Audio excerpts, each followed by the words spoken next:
this is Danish bin Nabi. In today's segment of reportage, I shall have a discussion about this recently released book, Memoirs of a Maverick, written by Mani Shankar Aiyar. This book has an important chapter on Pakistan, which is a worth read. Let's listen into Mr. Mani Shankar Aiyar. Mr. Mani Shankar Aiyar, your book, The Memoirs of a Maverick, has made a lot of buzz in the market, mostly because of your comments about former Prime Minister Mr. Narasimha Rao. But before we go to that segment, let me first begin by asking you about Saddam Hussein, which no one has talked about.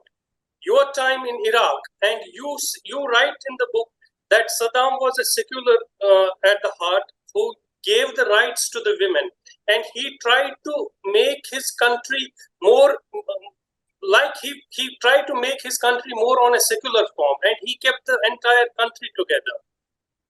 What are your views about the dictator which we see as a dictator? What are your views about Saddam Hussein?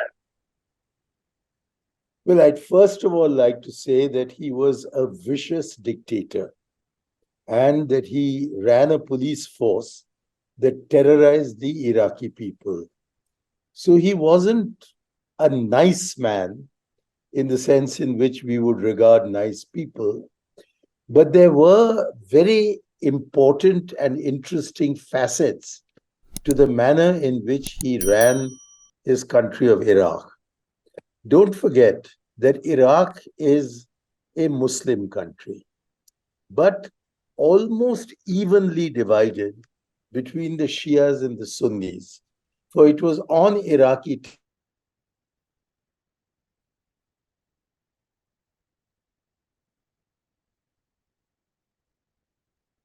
So there is a largely Shia population on the Euphrates, which in Arabic is called the Farhad. And there's a substantial Sunni population on the Tigris, which in Arabic is called the Dijla.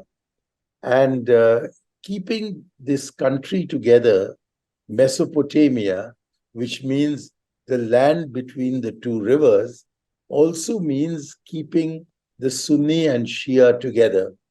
And in that respect, I think Saddam Hussein succeeded in bringing the two major communities in his country together.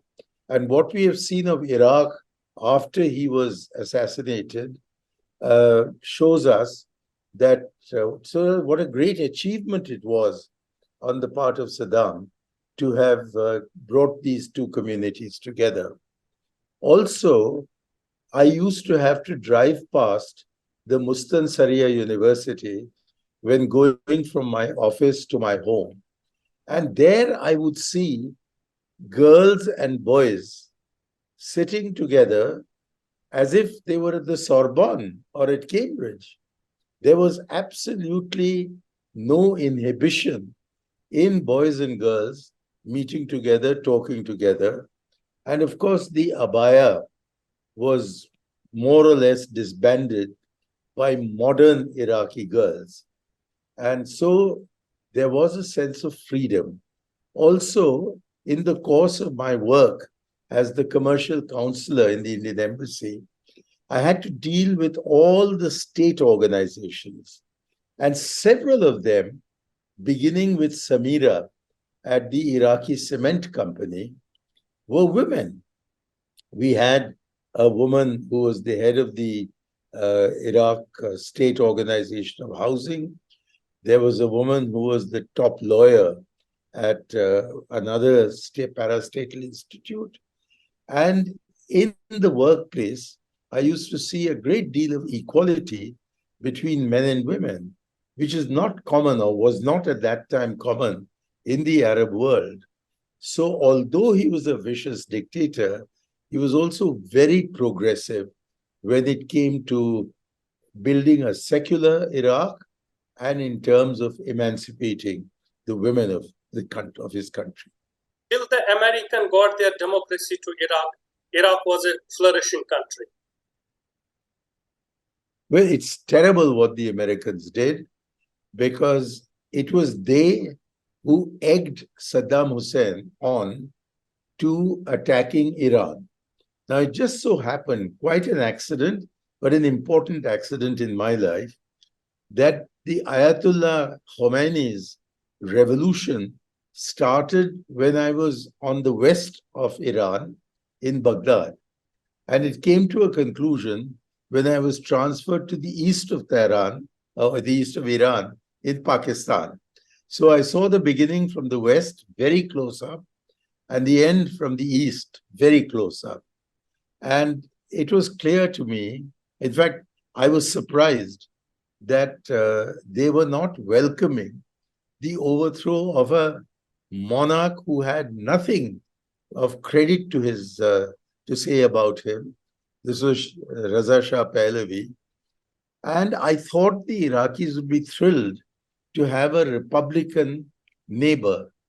But instead of that, it was clear to me from the start that the Iraqis were very worried about Shia clerics coming to power in Iran.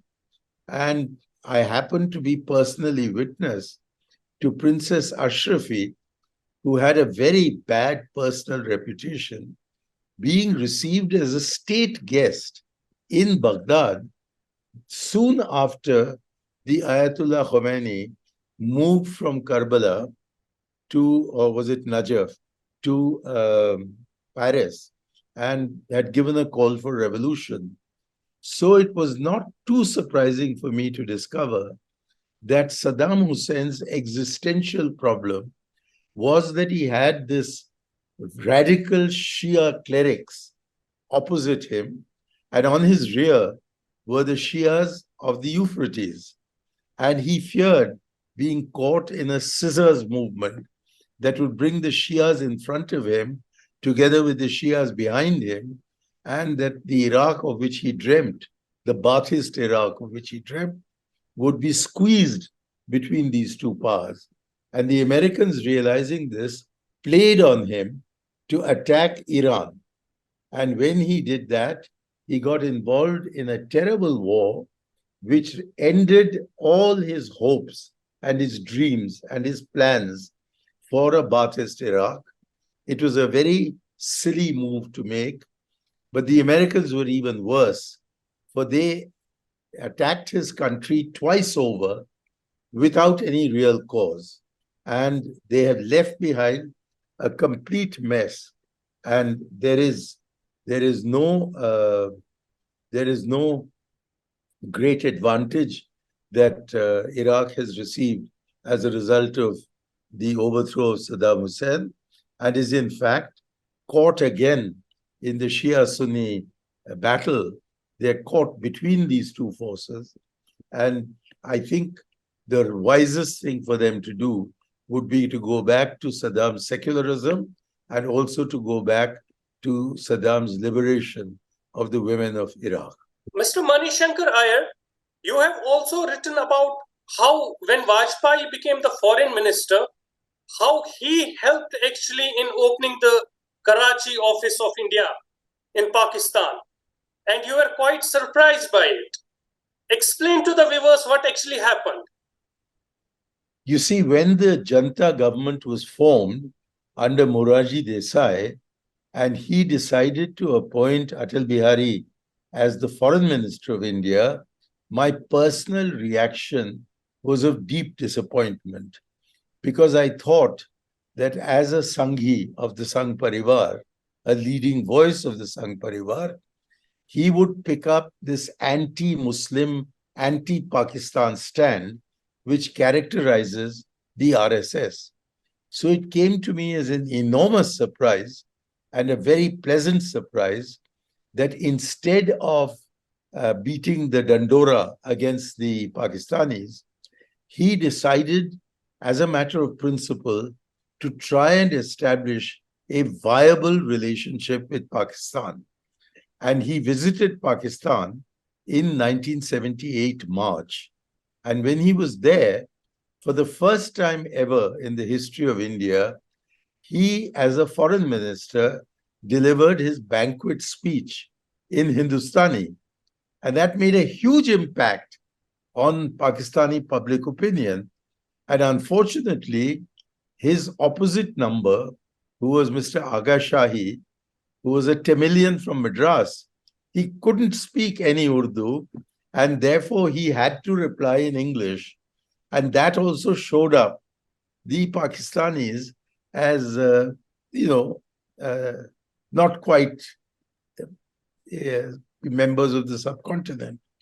Anyway, one of the consequences of that visit was the decision to reopen, or rather to open for the first time, a consulate in Karachi and a consulate in Mumbai.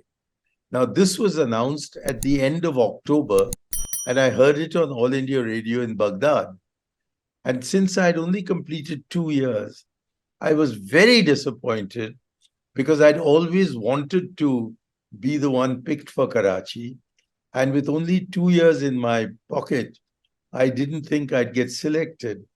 So I was thrilled when about 2 or 3 weeks later, I received a communication from Delhi saying I had been appointed Consul General in Karachi. And I was asked to move there as quickly as possible. So I reached Karachi on the 14th of December, 1978. But when I reached there, I went with the expectation of having a very challenging assignment. I thought the Pakistanis would be hostile to me, that I would have to spend all my time explaining our stand on Kashmir, that I would have to explain our treatment of minorities, that I would have to explain my foreign minister's own philosophy of Hindutva. And so I arrived fully expecting to be in an extremely difficult posting, but looking forward to meeting that challenge. But on arrival, I found that I was just pushing at an open door because the Pakistanis were so hospitable. I would say they even beat the Kashmiris on hospitality. They were phenomenally welcoming, and from all sections of society, from the major political leaders of the PPP, right across the spectrum to the Jamaat-e-Islami, going through, of course, the very anglicized members of the Sindh Club, as well as the very, very Indianized members of the Pak Hind Prem Sabha, who were the essence of the Mahajir community. And because in our visa office, we were welcoming 300 Pakistanis every day, I managed to get across an entire spectrum of Pakistani society.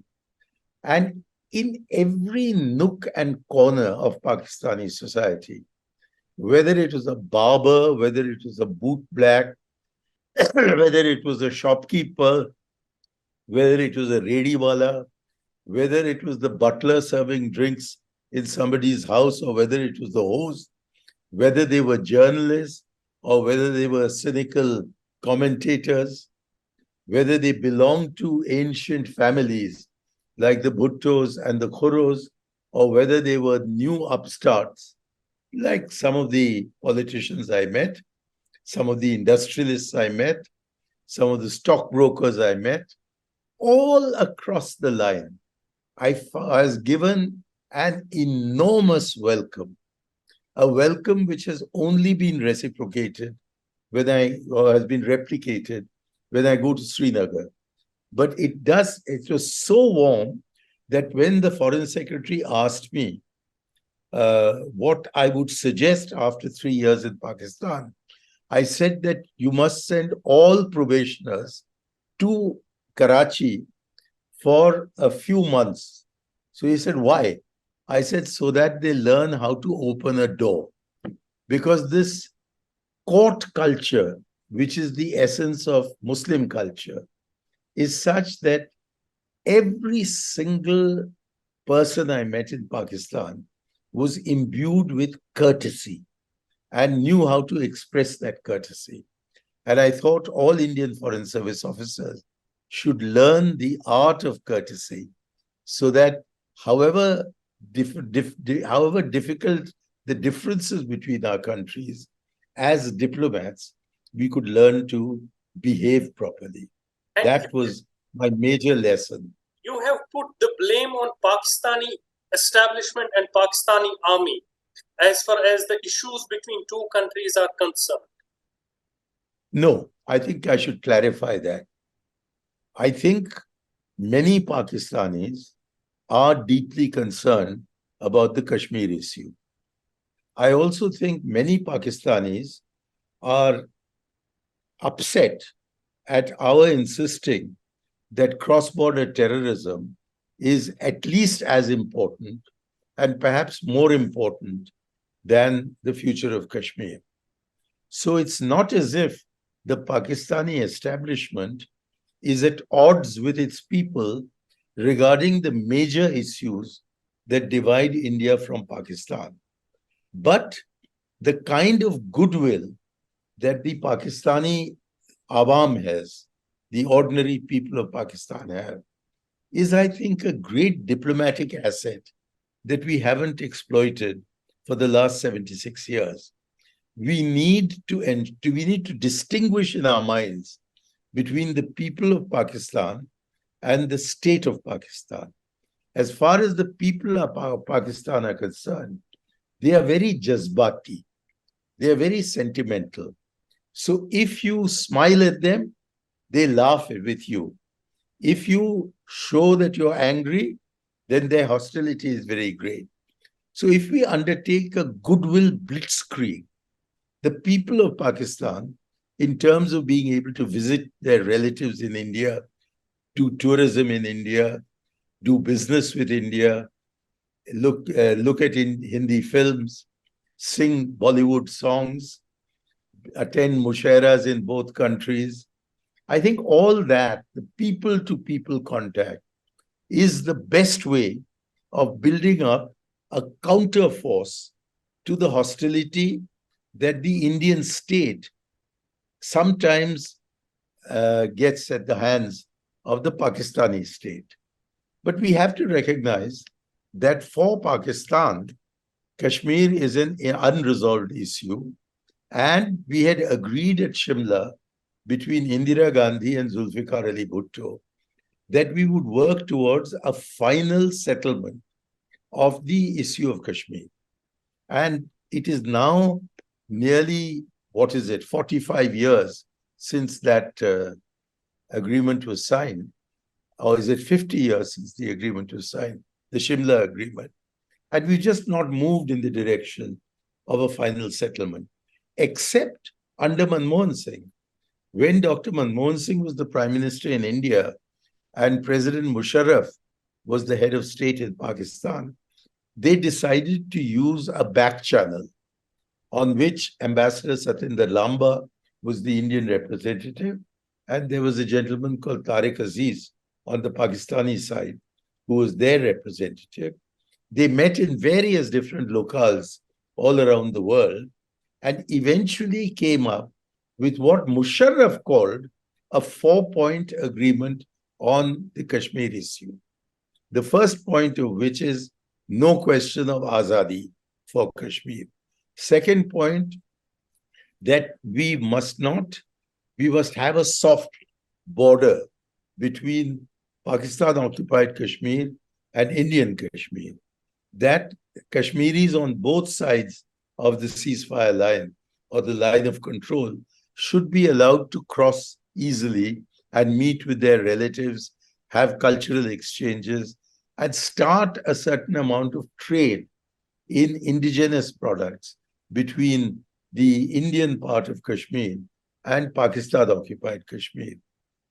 So those 2 points were extremely important. The third was that the level of democracy on the Pakistani side should match the level of democracy on the Indian side. And the fourth point, on which there was 99% but not 100% agreement, was setting up some kind of joint mechanism which would result in our being able to ensure that the first 3 points were being observed. So Dr. Manmohan Singh and President Musharraf showed that through dialogue, it was possible to even deal with such a key issue, what the Pakistanis call a core issue of Kashmir. And on our side, we were content to start the dialogue on the basis of an assurance that Musharraf gave Prime Minister Vajpayee in January 2004 that Pakistan would not allow its territory to be used for terrorist attacks across the border. Mr. Mani Shankar Aiyar, given what has happened on August 5th, 2019, and China coming into play in Ladakh, do you think that Musharraf's 4-point formula is still workable? I think August 5th, 2019 was among the most disastrous days of post-independence India. And I am dead against what happened on that day, which was the reading down of Article 370 without consulting the Kashmiri people, without consulting the representatives of the Kashmiri people who have been elected.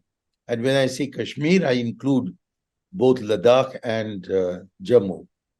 Secondly, I think the downgrading of a state into a union territory, it's a very bad precedent. It should never have been set and has caused considerable disquiet in the Northeast as to whether they would not find Article 371 read down, which gives them more or less the same kind of rights that Jammu Kashmir enjoyed. Third, I think the division of the state into Ladakh on the one hand and J&K on the other is a mistake only in the sense that it should have been done in full consultation. I think it's a good idea that Ladakh should be separated from J&K, but due process was not followed. The constitution was not followed. And therefore, I hope that the current hearings on Article 370 in the Supreme Court of India will give justice not only to the people of Jammu, Kashmir and Ladakh, but also to the people of India. For after all, if we regard Jammu, Kashmir as an integral part of India, as I do, then giving you freedom in Jammu, Kashmir is to give myself freedom in all of India. Point well taken, Mr. Aiyar. Explain to me about the 4 points of Musharraf formula. Are they workable now in the present scenario? I don't think they are workable now because the successor governments have not accepted that this 4-point formula. But remember that the 4-point formula came after 3 years of intensive negotiation. So if only we will start the dialogue with Pakistan and not use the expression 4-point formula, but give those points as separate points for negotiation, it will take, I think, as many months as it took years to arrive at a formulation that draws on the 4-point formula, but is called by a different name, and therefore does not give the credit to a Pakistani military dictator, but perhaps to whichever government we are talking to. Unfortunately, it is the Indian government under the current dispensation that refuses to engage with Pakistan.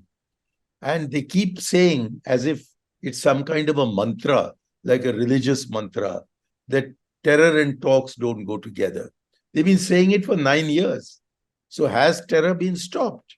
If it has, then why aren't you talking? And if it hasn't, then surely it's time you put your brains together and try to see what else should be done. So I'm afraid it's a demonstration of ill will that the Indian government under Mr. Modi is refusing to talk to the Pakistanis. And I don't see how we can be a Vishwaguru and intervene in Ukraine when we can't settle our differences with our nearby neighbor. Furthermore, you mentioned how the Chinese had moved in the Ladakh region. Well, the fact of the matter is that the Chinese are today located inside Pakistan at the same point on the Indus where Alexander was in 326 BC. Till now, our foreign policy was based on the assumption that the Chinese are behind the Himalaya or ki Himalaya hamara pasban hai. But now they have penetrated through the Karakoram, and the CPEC is the entry point for the Chinese in case they wish to take us on militarily. So instead of having two enemy neighbors, we now have one, which I call Chin-Pak, China and Pakistan. And it's such a silly policy to say, I will not have a dialogue with Pakistan and I will not have a structured dialogue with China. So if you don't talk to your neighbors and you rely on some America, which is 2 oceans away, is that a sensible foreign policy? They are now saying that they're going to invite the Quad prime ministers or heads of government to India. I don't think they'll come, but there'll be some representative. Now, are we in Quad, which is, as far as 3 of the 4 members are concerned, an anti-China alliance? Or are we talking to the Chinese? You can't run with the hare and hunt with the hounds. And it's because they're doing that, because what Modi whispers to Biden is not what he says to Xi, that Xi moved his troops forward to reprimand India. And until we have a strategic vision of what we are to do with our 2 most important neighbors, I don't think we can have a vision for the world. It's easy to host 20 heads of government. When I was Joint Secretary in the External Affairs Ministry, I was deeply involved with organizing the Non-Aligned Summit. We had 110 heads of government and states. In other words, it was about 6 times the 20 people who are coming now. But instead of this tamasha, we just had an efficient organization of the meeting. And it was the most successful Non-Aligned Summit that has ever taken place. So all this is building himself up. That is all. It is not G20, it is Modi 20. And therefore, it's 420. This is not the way in which you leverage an international meeting for domestic political purposes. And the fact is that there is a lotus upholding 20 when the lotus is the election symbol of the BJP. Is this moral? Is this the correct way of doing things? And then all the roads are being shut off. The schools are being closed down. The shops are being asked to shut shutters. Why? What is the problem? Why do you want, and all the slums are having green cloth put in front of them. Why are we doing this? Are we trying to cheat the world into imagining that we are a developed country? Why do we want to hide our poor and our poverty from the eyes of the developed North? And then who is coming? Biden is coming. But is Putin coming? Is Xi Jinping coming? So we have actually 14 or 15 heads of state and government who are not world powers who will be attending. And we have Biden, but we don't have Xi Jinping, and we don't have Putin. So what is the tamasha all about?